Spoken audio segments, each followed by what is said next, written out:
I just realized that the front camera is mirrored. So, greetings everyone. I'm going to do a book review, The Forest of Wool and Steel by Natsu Miyashita. Originally published in 2015 in Japanese and translated into English by Philip Gabriel and published in 2020 by Black Swan Publisher. And this book is also translated into Indonesian by Inge Indriasmina in a graphic novel format, illustrated by Ai Mizutani and published in 2020 by Alex Media Computindo Publisher. The genres covered are literary fiction, Japanese literature, and contemporary fiction. Our main protagonist is Tomura. When he was in high school, Mr. Itadori, a piano tuner, came to tune the school's piano. And every time Tomura listens to piano tunes, he imagines the scenery of forests and mountains. So he thinks and he imagines in scenery nature for the piano sounds.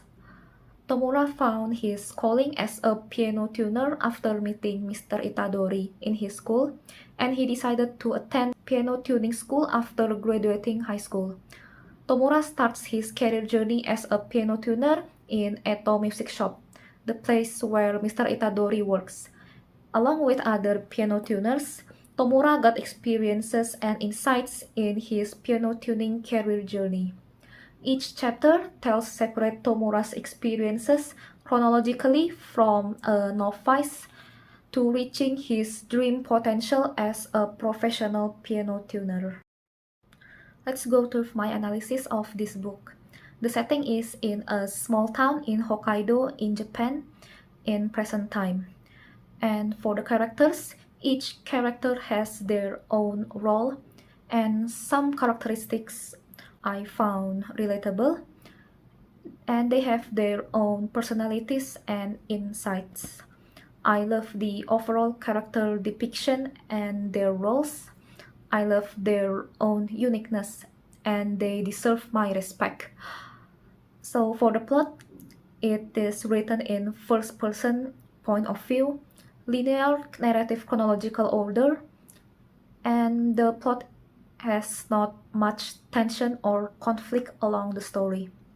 So the story is a bit light read, and the structure is 7-point story structure but less dramatic. And for the writing quality, slow paced but not too slow.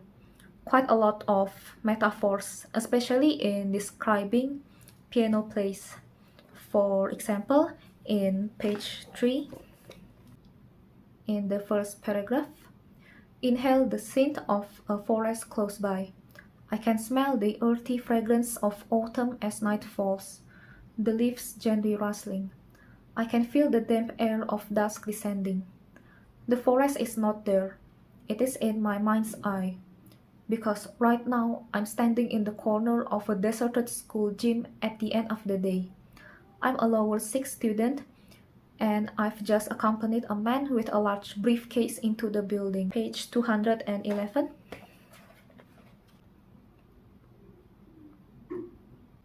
When you heard Kazune play, it summoned up visible, tangible scenery. Light shining down among the trees, wet with morning dew. Drops of water sparkling on the tips of leaves, then dripping down. One morning, repeated over and over again. A vibrancy and solemnity, born fresh and new. I find this metaphor is the most imaginable. Moving on, some parts are hard to imagine as they use the musical terms of piano tuning.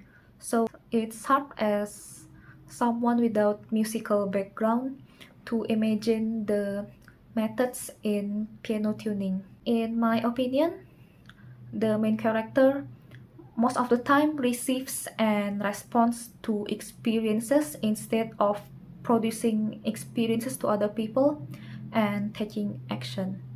So the input is smaller than output of contribution of the main character. In conclusion, this book is overall enjoyable in telling the readers of Tomura's career journey as a piano tuner. Slow but steady pace, unique and relatable characters. I would rate it 4 out of 5 stars. If I would describe this book as 3 adjective words, it would be idyllic, scenic, and passionate. If you know the Japanese philosophy Ikigai and Kaizen, this book depicts those philosophies in fiction about finding your own purpose through the journey. Perhaps what you are looking for is already inside you. It depends on how you will realize and utilize it. I found one quote by Vincent van Gogh that depicts this book. If you truly love nature, you will find beauty everywhere. Who would I recommend this book? If you are looking for a light read and realistic contemporary fiction, I would recommend it. But if you're looking for high stakes and high tension, dramatic highs and lows and fast-paced written story, this book might not be for you. And was my expectation met? My expectation was insights on looking for life purpose. My expectation was met, but in implicit way, and separate fake lessons on each chapter. That's all for my review on The Forest of Wool and Steel by Natsu Miyashita. I hope you found it useful. Thank you for being here and see you later.